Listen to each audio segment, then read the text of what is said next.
Soviet researchers once sealed 5 people in a chamber with an experimental stimulant gas.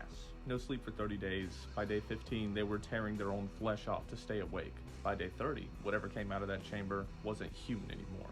I didn't do that, but for the last 6 weeks I've been running my own unintentional experiment on what happens when a grown man consistently sleeps less than 6 hours a night on average. And the results have been a little strange.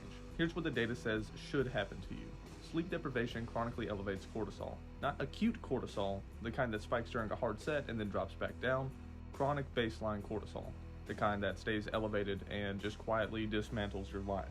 Suppresses testosterone production, it accelerates muscle protein breakdown, it impairs insulin sensitivity, which means the food you're eating is getting processed worse, disrupts growth hormone release, which happens almost entirely during deep sleep. Recovery window is essentially being taxed at the source. Brain fog is real and it compounds. Your prefrontal cortex, which handles focus, decision making, mood regulation, starts running like an overheating CPU.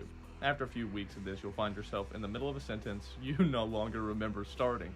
Eye puffiness is your lymphatic system having a stroke. Fluid clearance and facial tissue happens during sleep. Skip enough of it and your face starts looking like you lost a slow-moving boxing match. Here's the weird part though, my training has been fine. Better than fine in some sessions. Actually, that makes sense once you understand something about how the body prioritizes under stress. Acute training stress triggers its own adrenaline and performance response that can mask cumulative fatigue in the short term.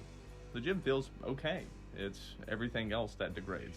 Energy across the day, mood baseline, cognitive sharpness, recovery in between sessions, even if the sessions themselves still feel pretty decent.